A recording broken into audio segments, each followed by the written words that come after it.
আজকে বাসায় কি রান্না করছি তাই দেখাচ্ছি। তো কিভাবে এগুলো রান্না করলাম সেটা আপনাদের সাথে শেয়ার করব। তো সকাল সকাল মামাকে নিয়ে চলে গেলাম বাজারে। বাজারে গিয়ে তো সে খুব খুশি। সে প্রায়ই বাজারে যেতে চায়, কিন্তু ওইভাবে যাওয়া হয় না তাকে নিয়ে যাওয়া, কারণ ধুলোবালির জন্য। তো যাই হোক, বাজারে গেলাম। বাজারে গিয়ে কিছু কই মাছ কিনলাম। এবার সেগুলো আমি কাটিয়ে নিলাম।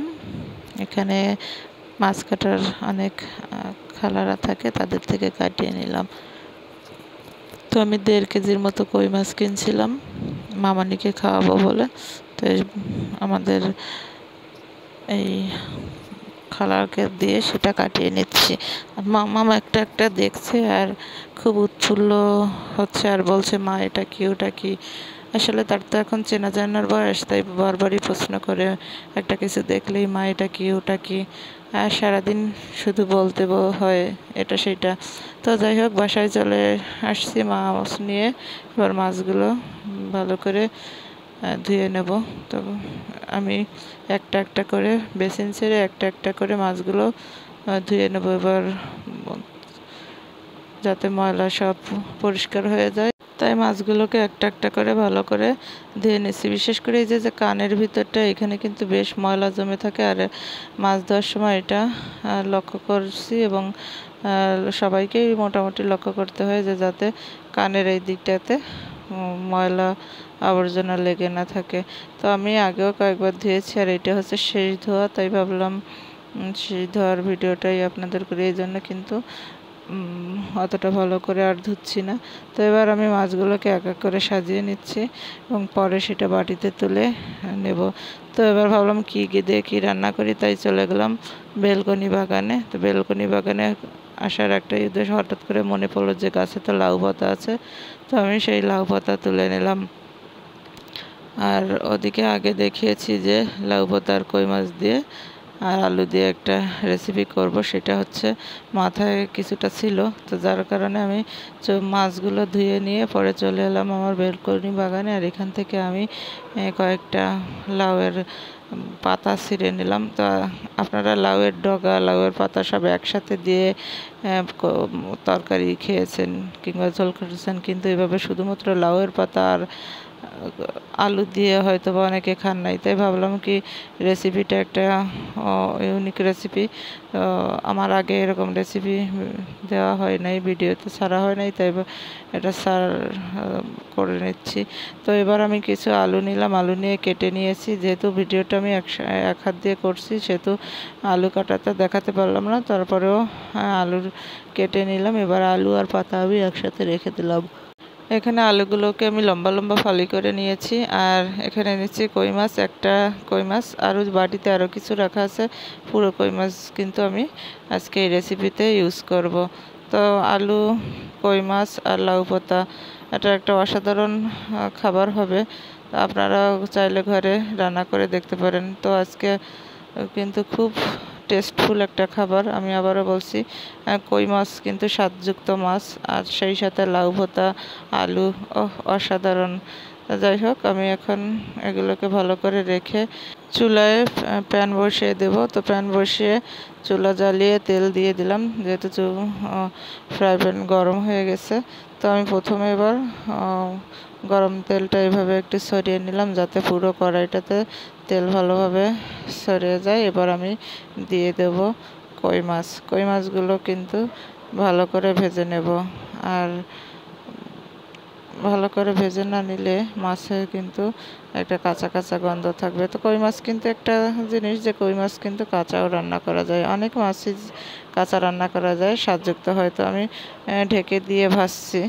তো মাঝে মাঝে ঢাকনা তুলে কতটা ভাজা হলো সেটা দেখে নেব। তো আমি কিন্তু মাছগুলো তুলবো না, এভাবেই কিন্তু আজকে ফ্রাই প্যানের ভিতরে আমি রেসিপিটা তৈরি করে ফেলবো। তো দেখুন, এক পিঠ মাছ ভাজা হয়ে গেছে, আরেক পিঠ ভাজা হওয়ার জন্য অপেক্ষা করব, এবং আবারও একটু ঢাকনা দিয়ে আমি কিছু সময়ের জন্য ঢেকে দেবো। তো ঢাকনা তুলে নিলাম। এবার দেখুন, মাছ কিন্তু পুরোই ভাজা হয়ে গেছে। মাছগুলো ভাজা হতে হতে জানিয়ে রাখি, আসলে নিজে হাতে লাগানো সবজি দিয়ে, আর বিশেষ করে এত সুন্দর একটা রেসিপি একবার হলেও অন্তত রান্না করে দেখবেন, অসাধারণ টেস্ট। কিন্তু আমি আগেও খেয়েছি, তো আজকে আবারও রান্না করছি, কিন্তু যেহেতু রেসিপিটা আগে পরে ভিডিওতে দেওয়া হয় না, তাই তো আমি এবার ছড়িয়ে দিচ্ছি আলু। তো এর ভিতরে আমি বললাম যে মাছ কিন্তু তুলবো না, এভাবেই কিন্তু ফ্রাই প্যানে তো রান্না করে নেব। আলু দিয়ে দিলাম। এবার আমি দিয়ে দেব কিছুটা মশলার ভিতরে আমি দিয়েছি জিরা বাটা, শুকনো লঙ্কা বাটা, আর পেঁয়াজ রসুন বাটা, আর হালকা সামান্য পরিমাণে গরম মশলা। তো এই সবগুলো একসাথে দিয়ে ব্লেন্ড করে নিয়েছি, আর সেই ব্লেন্ডের যে গুঁড়ো মশলাটা সেইটাই কিন্তু দিয়ে দিলাম 2 টেবিল চামচের মতো করে। তো এবার আমি হালকা একটু নেড়ে চেড়ে দিচ্ছি, এপিট ওপিট করে নেড়ে চেড়ে দিচ্ছি, আর আলুটা তার ভিতরে একটু ভাজা হতে থাকুক। এভাবে নেড়ে চেড়ে দিয়ে কিছু সময় পর আমি দিয়ে দেব লাউ পাতা। বেশি সময় না, 2-1 মিনিট পরেই কিন্তু লাউ পাতা ছড়িয়ে দিলাম। তো এবার লাউ পাতা ছড়িয়ে দিয়ে আমি কিছু সময়ের জন্য ঢাকনাটা দিয়ে ঢেকে দেব। মিনিমাম 2 থেকে 3 মিনিটের জন্য ঢাকনা ঢেকে দিয়ে আঁচটা একটু বাড়িয়ে দেব।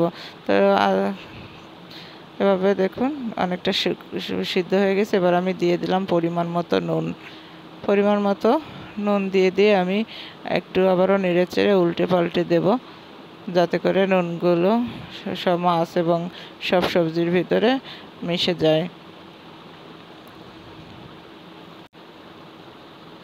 তো এবার আমি এটাকে আবারও ভালো করে একটা করে উল্টে নিচ্ছি, আর এরপরে আমি সামান্য কিছু সময় আগলা করে এভাবে রেখে দেব। আর এরপরে দিয়ে দেব জল, পরিমাণ মতো দিয়ে দিলাম জল দিয়ে এবার আবারও একটু নেড়ে চেড়ে দেব। তরকারি আবারও নেড়ে চেড়ে দেওয়ার পরে আমি এটাকে 5 থেকে 7 মিনিটের জন্য ঢেকে দেব। তো আবারও এইভাবে নেড়ে চেড়ে দিয়ে আমি এবার ঢাকনা দিয়ে ঢেকে দিচ্ছি। তো ফিরে এলাম 7 মিনিট পরে। দেখুন তরকারিটা কিন্তু অনেকটা ব্লক এসে গেছে, আর এবার দেখতে কিন্তু অসাধারণ লাগছে। ভিডিওতে কেমন লাগছে জানি না, তবে বাস্তবে দেখতে কিন্তু অনেকটা কিউট লাগছে। আর এভাবে কিন্তু এই 7 মিনিটের ভিতরে কিন্তু আমি এখানে বসিয়ে দিয়েছিলাম মুরগির মাংস। মুরগির মাংস খাবে, সে মাংস দিয়ে ভাত খায় প্রায়, এই জন্যই কিন্তু আমার মাংসটা একদম সবজির মতো বাসায় কমন হয়ে গেছে, যে এটা একদিন পর রান্না করতেই হয়। এমন আছে যে দিনে প্রতিদিনও হয়, কোনো ইসে যখনও খেতে চায় তখনই রান্না করে দিতে হয়। যাই হোক, আমার তরকারিটা কিন্তু দেখুন এখন হয়ে গেছে। এটা রান্না করতে কিন্তু খুব অল্প সময় লাগে, সর্বোচ্চ গেলে 10 থেকে 12 মিনিটের মধ্যেই কিন্তু এই রেসিপিটা আমি তৈরি করে ফেললাম। আর এখন আমি নামিয়ে নিচ্ছি গামলাতে। তো দেখুন অনেক কিন্তু ভালো লাগছে দেখতে, জানি না ক্যামেরায় কেমন আসছে, তবে অনেক ভালো লাগছে। তো এবার খাওয়ার পালা, চলে এলাম টেবিলে, ভাত রেডি করব।